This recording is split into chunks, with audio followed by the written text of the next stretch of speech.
ఆయన ఒక ఉన్నతాధికారి పని మీద బయటకు వెళ్లారు. అక్కడ ఓ ప్రమాదంలో చిక్కి చావు బతుకుల మధ్య కొట్టుమిట్టాడుతున్న యువకులను చూశారు. ఆయన మానవత్వంతో స్పందించి శభాష్ అనిపించుకున్నారు. అధికారిక పర్యటన నిమిత్తం వెళ్తున్న సిరిసిల్ల జిల్లా కలెక్టర్ సందీప్ కుమార్ ఝా రోడ్డు ప్రమాదాన్ని చూసి తన వాహనాన్ని నిలిపారు. గాయపడిన యువకులను అంబులెన్స్లో జిల్లా ఆసుపత్రికి తరలించారు కలెక్టర్. ప్రమాదం జరిగిన చోట ట్రాఫిక్ సిగ్నల్ ఉన్నా అవి పనిచేయడం లేదు. ఈ విషయాన్ని సీరియస్ గా తీసుకున్న కలెక్టర్ సందీప్ కుమార్ ఝా వెంటనే సిగ్నల్స్ పనిచేసేలా చర్యలు తీసుకోవాలని అధికారులను ఆదేశించారు.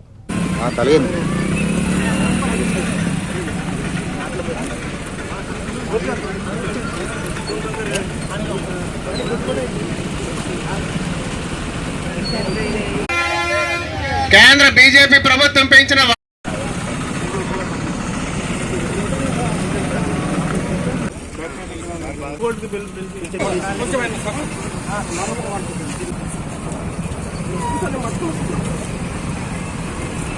బండి తీయన్నా.